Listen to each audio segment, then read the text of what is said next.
Storm Tracker 12 weather with meteorologist Sarah Kress.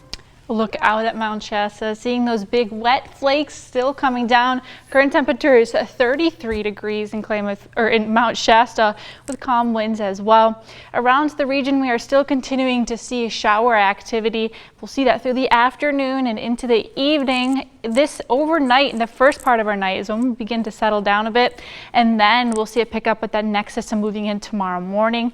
But we do still have that winter weather advisory in place for the Cascades and Siskiyous until 11 p.m. today. So traveling along the passes is not going to be too favorable.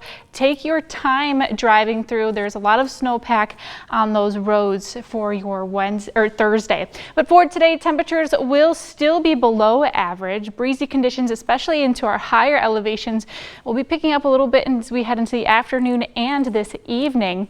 We're getting ready for that next system to move in, so let's track it out a bit out on Stormcast. Now throughout the day today, we'll still continue to see those showers a little bit more as we're heading along the Cascades, but tonight around midnight, that's when we'll have that chance to see that lunar eclipse tonight.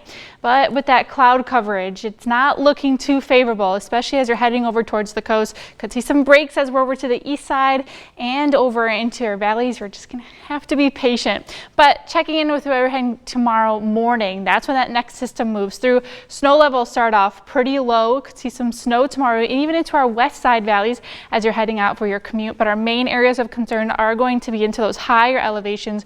We have the potential for heavy blowing snow throughout the day tomorrow.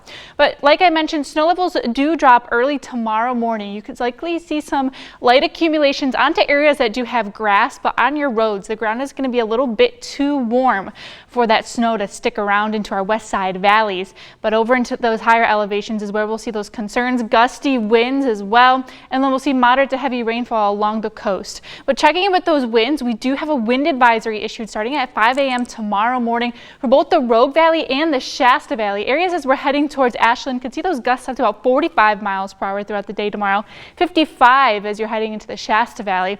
Now we do have a winter storm watch that has been issued for Siskiyou County along the Cascades and Siskiyous. This is likely to change as the National Weather Service is getting some more information. Like we'll be upgrading a few areas to advisories, so make sure you're staying checked in with us throughout the day. And then as we're heading into the weekend, this is not our last system. We're expecting an atmospheric river to set it up as we head into our Sunday. That is going to be bringing more heavy rainfall along with it. Snow levels will be a bit higher, so we can expect more accumulation of snow into those higher elevations, but this does raise the concern for some flooding, especially as we're heading to Curry, Josephine, Siskiyou counties and Jackson as well. But let's go ahead and take a look at your next 7 days for the coast.